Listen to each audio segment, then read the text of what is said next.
ஒரு கிராமத்தில் அருண் என்ற 16 வயது பையன் வாழ்ந்து வந்தான். அவன் வீட்டில் ஒரு பழைய அறை இருந்தது. அந்த அறையை யாரும் திறக்கக்கூடாது என்று அவன் பாட்டி எப்போதும் சொல்லுவாள். பாட்டி, அந்த அறை கதவை திறக்காதே, அதுக்குள்ள இருக்கிறது மனிதன் இல்லை. அருண் அதை நம்பவில்லை. ஒரு நாள் இரவு 12 மணி. வீட்டில் எல்லாரும் தூங்கிக் கொண்டிருந்தார்கள்.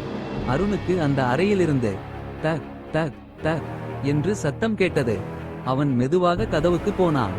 அவனுடைய கைகள் நடுங்கின. கதவை திறந்தான். உள்ளே யாருமே இல்லை.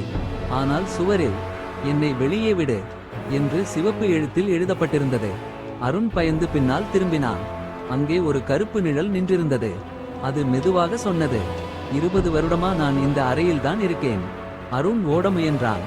ஆனால் கதவு தானாக மூடிக்கொண்டது. அறை முழுக்க இருள். அவன் மொபைல் டார்ச்சை ஏற்றினான். டார்ச் ஒளியில் அந்த நிழலுக்கு முகமே இல்லை. அடுத்த நாள் காலை வீட்டு மக்கள் கதவை உடைத்து உள்ளே சென்றார்கள். அருண் காணவில்லை. ஆனால் சுவரில் புதிதாக ஒரு வாசகம் எழுதப்பட்டிருந்தது. இப்போ நான் வெளியே வந்துட்டேன். அந்த நாளிலிருந்து அந்த கிராமத்தில் ஒவ்வொரு இரவும் அதே சிரிப்பு சத்தம் கேட்க ஆரம்பித்தது. ஒரு 6 மாதம் கழித்து நகரத்திலிருந்து கார்த்திக் என்ற யூடியூபர் வந்தான். இந்த பேய் வீட்டு உண்மை என்னன்னு என்று கண்டுபிடிக்க போறேன் என்று கேமராவை ஆன் செய்தான். லைவ் ஆரம்பமானது. ஆயிரக்கணக்கான மக்கள் பார்த்து கொண்டிருந்தனர். வீட்டுக்குள் நுழைந்தவுடன் எல்லா கதவுகளும் தானாக மூடிக்கொண்டன. கேமரா லைட்டில் சுவரில் புதிய எழுத்து தெரிந்தது. அடுத்தவன் வந்துட்டான். கார்த்திக் சிரித்தான். யாரோ என்னை பயமுறுத்துறாங்க. திடீரென்று அவன் லைவ் கமெண்ட்களில் உன் பின்னாடி யாரு என்று ஆயிரக்கணக்கான மெசேஜ்கள் வந்தன. அவன் மெதுவாக திரும்பி பார்த்தான். யாரும் இல்லை. திரும்பி கேமராவை பார்த்தான். ஆனால் லைவில் மட்டும் ஒரு கருப்பு உருவம் அவன் பின்னால் நின்று கொண்டிருந்தது. அவன் ஓட ஆரம்பித்தான்.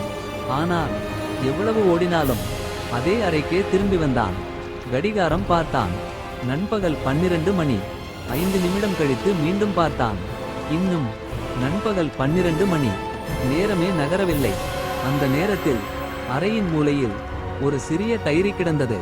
அதை திறந்தான். அதில் இந்த அறையில் சிக்கியவர்கள் எல்லாருடைய பெயர்களும் என்று எழுதப்பட்டிருந்தது. அடுத்த பக்கத்தில் நூற்றுக்கணக்கான பெயர்கள். கடைசி பெயர் அருண். அதற்கு கீழே வெறுமை. திடீரென்று அந்த வெறுமையான இடத்தில் சிவப்பு நிறத்தில் தானாக ஒரு பெயர் எழுத ஆரம்பித்தது. கார்த்திக். அவன் கத்தினான். இல்ல. அதே நேரத்தில் ஒரு குரல், இப்போ நீயும் எங்களோடதான். அவன் திரும்பி பார்த்தான்.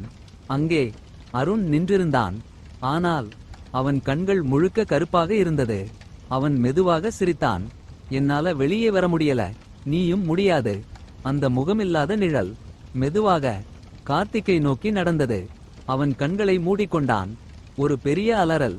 அதற்கு பிறகு அமைதி. மறுநாள் காலை போலீசார் வீட்டை உடைத்து உள்ளே சென்றார்கள். கேமரா மட்டும் தரையில் கிடந்தது. லைவ் இன்னும் ஓடிக்கொண்டே இருந்தது. ஆனால் வீட்டுக்குள் யாரும் இல்லை. சுவரில் இன்னொரு புதிய வாசகம். 2 பேர் வெளியே வரல. ஆனால் நான் இன்னும் வெளியேதான் இருக்கேன். அதே நேரத்தில் போலீஸ் அதிகாரியின் பின்னால் அந்த முகமில்லாத கருப்பு நிழல் மெதுவாக நடக்க ஆரம்பித்தது. திரை முழுக்க இருள். ஒரே ஒரு சிரிப்பு. ஹா ஹா ஹா. பிலாப்பர் போர்டு தி எண்ட்.